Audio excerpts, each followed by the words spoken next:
जय श्री कृष्ण दोस्तों।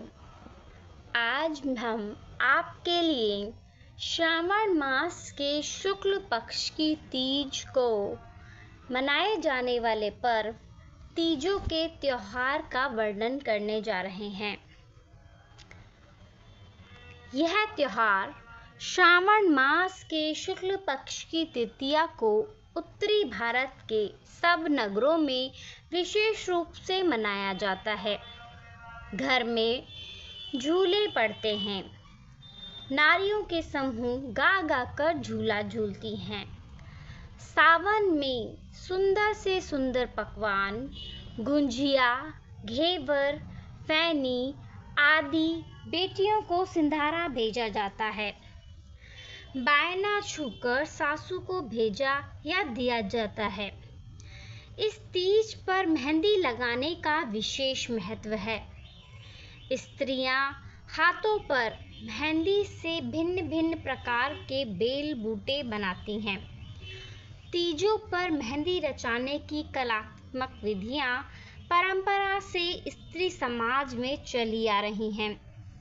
स्त्रियां पैरों में आलता भी लगाती हैं, जो सुहाग का चिन्ह माना जाता है। इस तीज पर निम्नलिखित बातों को त्यागने का विधान है। नंबर 1, छल कपट, झूठ बोलना और दुर्व्यवहार, पर निंदा। कहते हैं कि इस दिन गौरा विरहाग्नि में तपकर शिव से लाल रंग के कपड़े में मिली थी।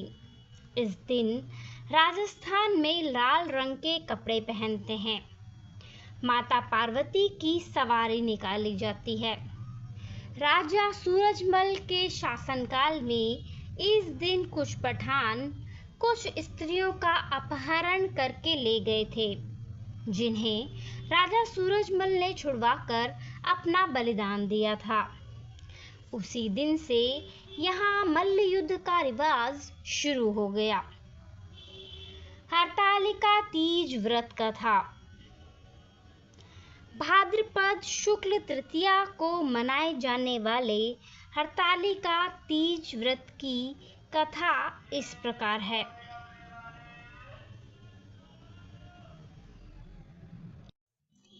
एक बार भगवान शिव ने पार्वती जी को उनके पूर्व जन्म का स्मरण कराने के उद्देश्य से इस व्रत के महात्म्य की कथा कही है।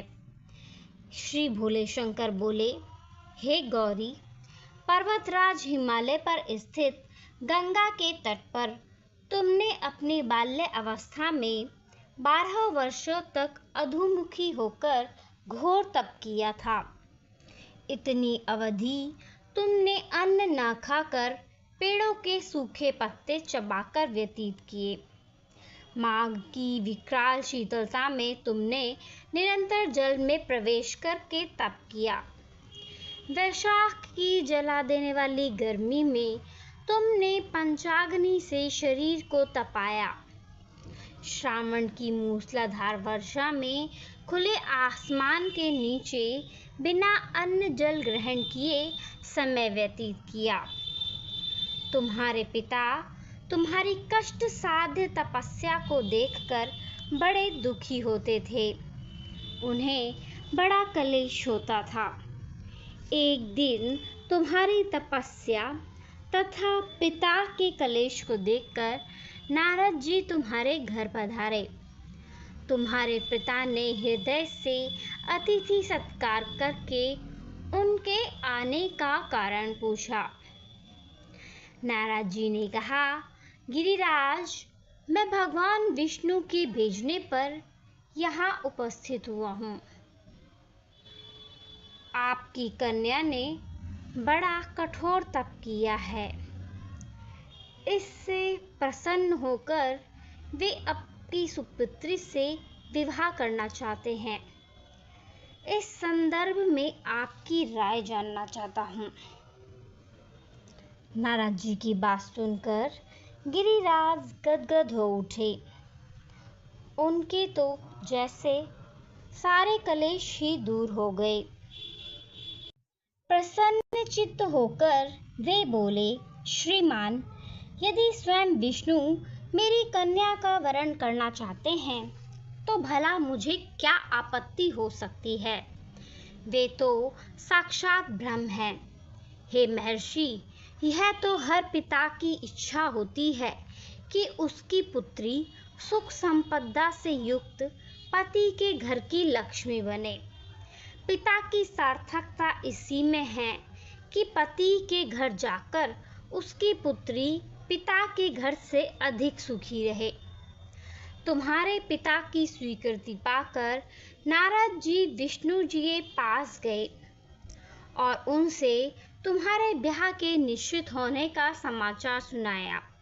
मगर इस विवाह संबंध की बात जब तुम्हारे कान में पड़ी तो तुम्हारे दुख का ठिकाना न रहा। तुम्हारी एक सखी ने तुम्हारी इस मानसिक दशा को समझ लिया और उसने तुमसे उस विक्षिप्तता का कारण जानना चाहा। तब तुमने बताया, मैंने सच्चे हृदय से भगवान शिव शंकर का वरण किया है, किंतु मेरे पिता ने मेरा विवाह विष्णु जी से निश्चित कर दिया। मैं विचित्र धर्म संकट में हूँ, अब क्या करूँ? प्राण छोड़ देने के अतिरिक्त अब कोई भी उपाय शेष नहीं बचा है।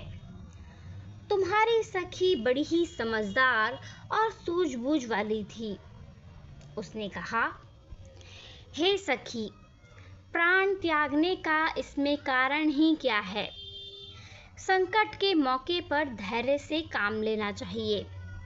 नारी के जीवन की सार्थकता इसी में है कि पति रूप में हृदय से जिसे एक बार स्वीकार कर लिया, जीवन पर्यंत उसी से निर्वाह करे। सच्ची आस्था और एक निष्ठा के समक्ष तो ईश्वर को भी समर्पण करना पड़ता है। मैं तुम्हें घनघोर जंगल में ले चलती हूँ, जो साधना स्थली भी हो और जहाँ तुम्हारे पिता तुम्हें खोज भी न पाए। वहाँ तुम साधना में लीन हो जाना। मुझे विश्वास है कि ईश्वर अवश्य ही तुम्हारी सहायता करेंगे। तुमने ऐसा ही किया। तुम्हारे पिता तुम्हें घर पर न पाकर बड़े दुखी और चिंतित हुए। वे सोचने लगे कि तुम जाने कहाँ चली गई।